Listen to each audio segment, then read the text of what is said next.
Hello, I'm Christian, this is my friend Jeremy, and my friend John, and we're continuing our reviews on Universal's Frankenstein series with Frankenstein Meets the Wolfman. Now, what Frankenstein Meets the Wolfman is the fifth film of this series, and it's also a sequel to Universal's 1941 horror film, The Wolfman, showing that the Wolfman was actually in the same universe as Universal's Frankenstein series. Now, this movie was actually kind of revolutionary for the time because this was sort of an early example of the crossover film. In a lot of ways, this was sort of a precursor to stuff like King Kong vs. Godzilla, Freddy vs. Jason, and Alien vs. Predator. And since this movie puts the Wolfman in the same universe as the Frankenstein series, this is sort of an early example of the idea of a shared cinematic universe. So in a lot of ways, this is also sort of a precursor to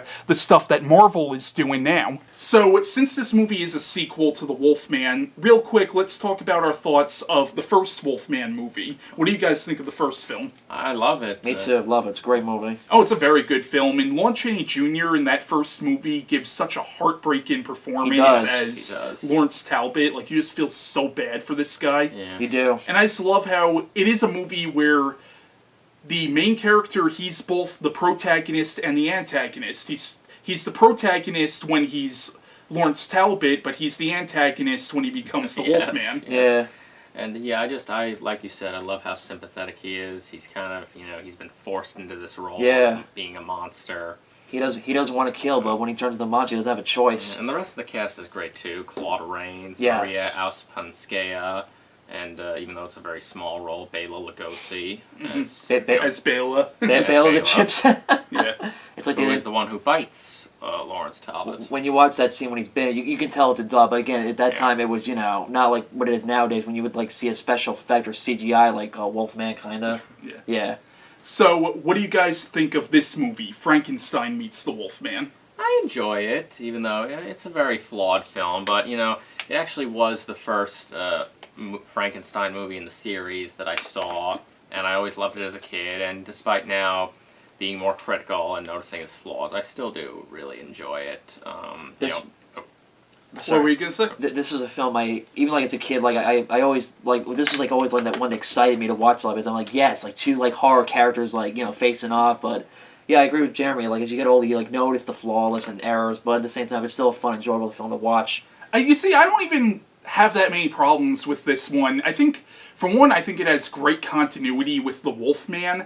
Not so much with the previous Frankenstein movies, but it works very good as a sequel to the Wolfman. If anything, I would say this feels more like a Wolfman movie that the Frankenstein monster just happens to appear in some ways. I would agree with that. Yeah.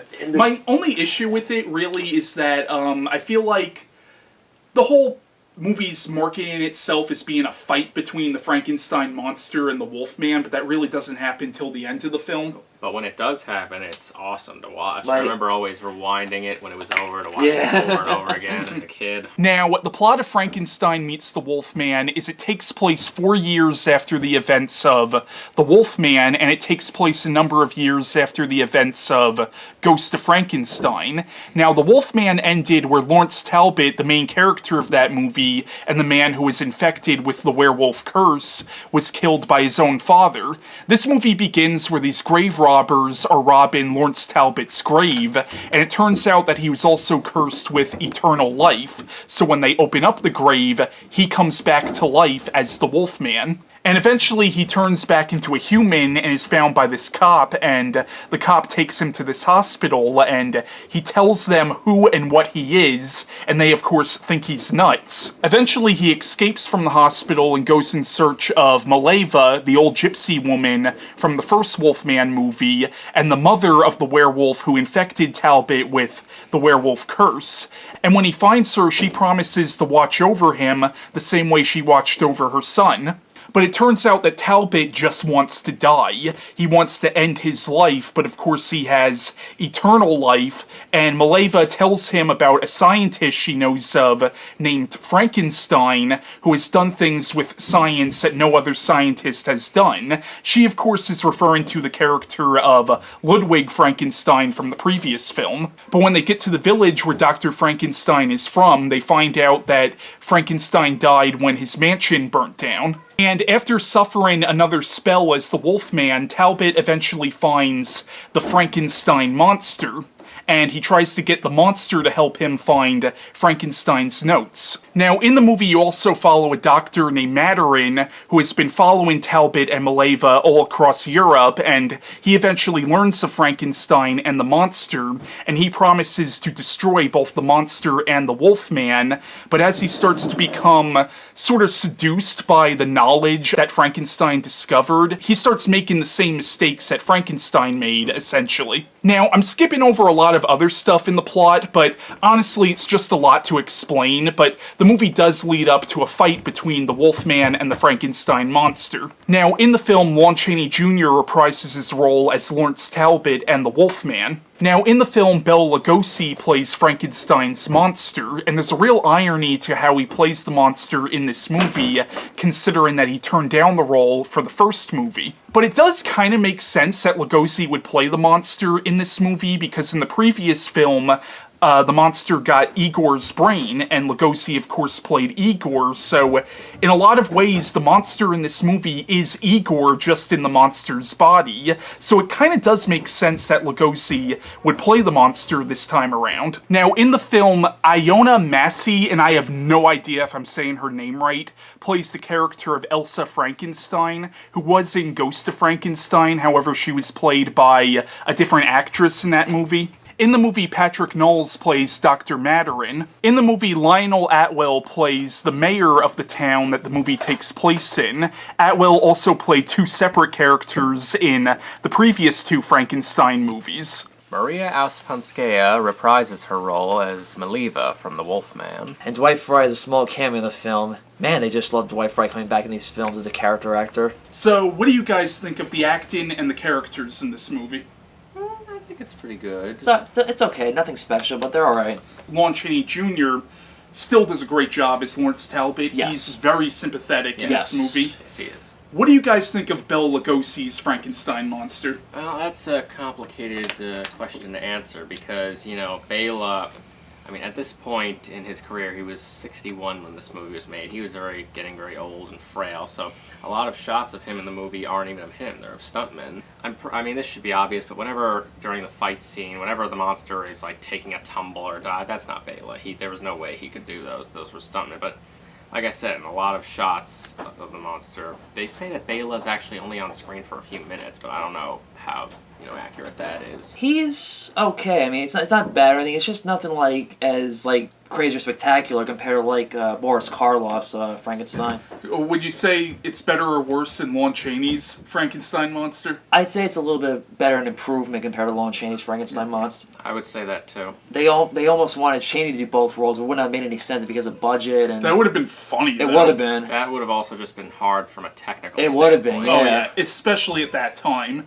Yeah. Nowadays they might have been able to get away with something like that, but back then, that would have been too much. No. Yeah, I mean, Bela, well, first of all, he emotes more than Lon Chaney did. Would you agree with me that it does sort of make sense that Lugosi plays the monster in this movie because he's technically Igor in the monster's body? It does make sense. And you wanted to bring up how the monster originally did speak in this movie. Yeah, he originally was going to have a lot of dialogue because it is Igor in the monster's head. And when you think about it, basically the rest of the series, that's Igor in the monster. Yes. Unfortunately, Universal decided to cut all the monster's dialogue out, and I read that the reason for this might have been because at the time World War II was still happening, and a lot of the monster's dialogue was about, taking over the world.